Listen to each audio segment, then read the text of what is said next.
Ito pong budget for 2026 sa susunod na taon, may malaking problema. Hindi natin alam kung ito kayang tapusing aprobahan ng Kongreso at Senado before December. Kasi po, isang departamento pa lang nasilip na ang maraming insertion, siningit na budget, galing sa Executive Department na mga tapos ng proyekto sa DPWH, nilagyan pa ng pondo. So ito po yung nagpapatunay lang talagang maraming racket sa national budget na posibleng nangyayari nung nakaraang mga administrasyon pa. Ngayon lang nagkakabukuhan dahil sa flood control issue o scam ghost project. Nasilip na po ng Senado at Kongreso ang mga insertion na yan. Dahil dyan, ngayon ay mayroong dalawang magkatunggaling idea o plano. Sabi ng mga congressman, ibalik sa Malacanang ang libro ng proposed budget at ayusin nila. Sabi ng Senado, hindi pwedeng gawin yan kasi baka may problema tayo.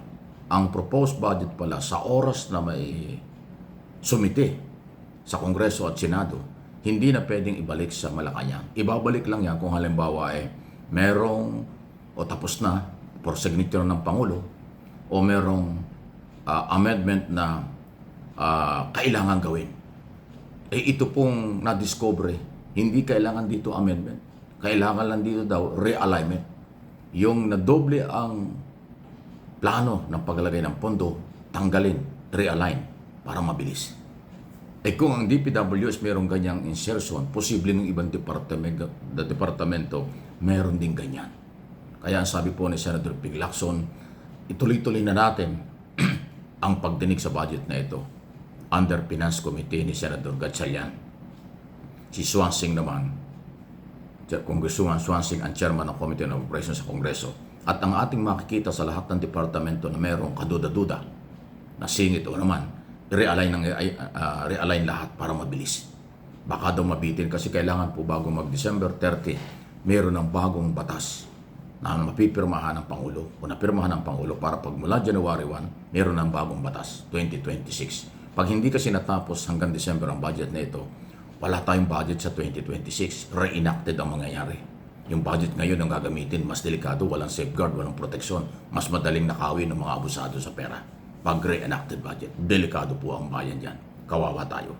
So kailangan ayusin ito. At yung sekretary dati na si Bunoan, papagpaliwanagin. Dumaan sa kanyang opisina, dumaan sa kanyang kamay ang lahat ng proposed budget ng buong departamento. Lahat pong cabinet secretary, ganun. Dumadaan sa kanila ang pinali ng recommendation tungkol sa budget. Bakit hindi nakita yon? Natapos ng project, nilagyan pa ng pondo. Grabe hong kalokohan niya at panluloko sa mamamayang Pilipino. Ano po inyong masasabi dyan? Budget pa lang yan.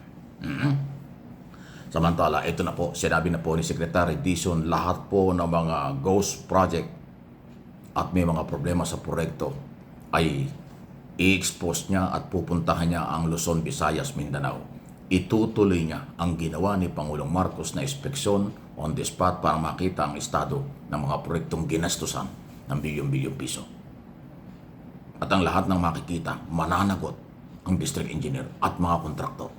Kung kinakailangan daw habang buhay na ban sa lahat ng mga kontrata sa public works, ang mga kontraktor ang mapapatunayan ay kanyang gagawin, sabi po ni Secretary Dizon.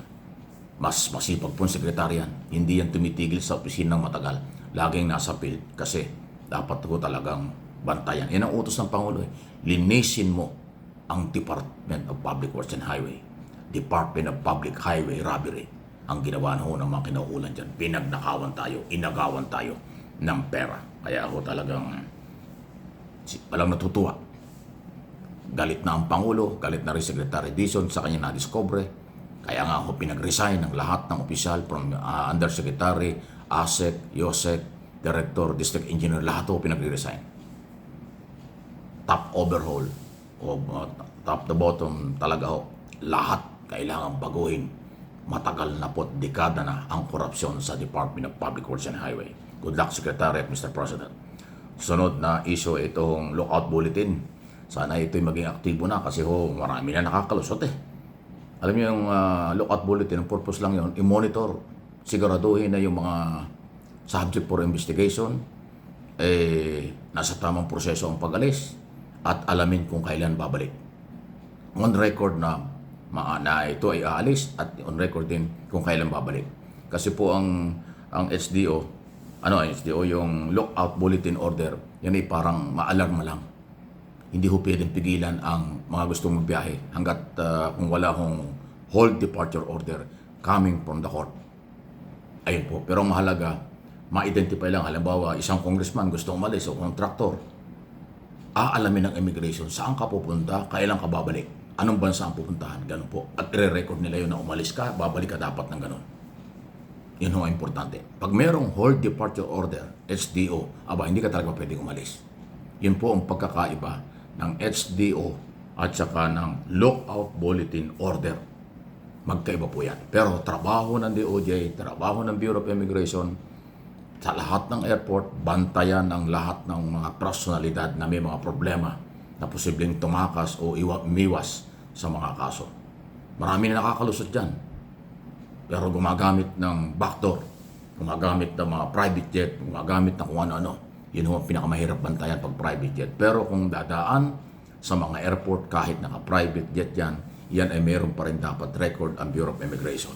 Kaya lang ho kung backdoor sa Mindanao at kung saan pupunta, katulad ng iba dyan namamayagpag na ang daming kaso sa Pilipinas pero nasa Europe nagtatago at kung ano pang mga pinagsasasabi, puro kalokohan, ayan ho ay pang-aabuso, pang-babastos, kawalan ng respeto sa Philippine government, Philippine authorities at Philippine law ng mga taong gagawa ng kalokohan dito, tatakas, pagkatapos pabida-bida pa.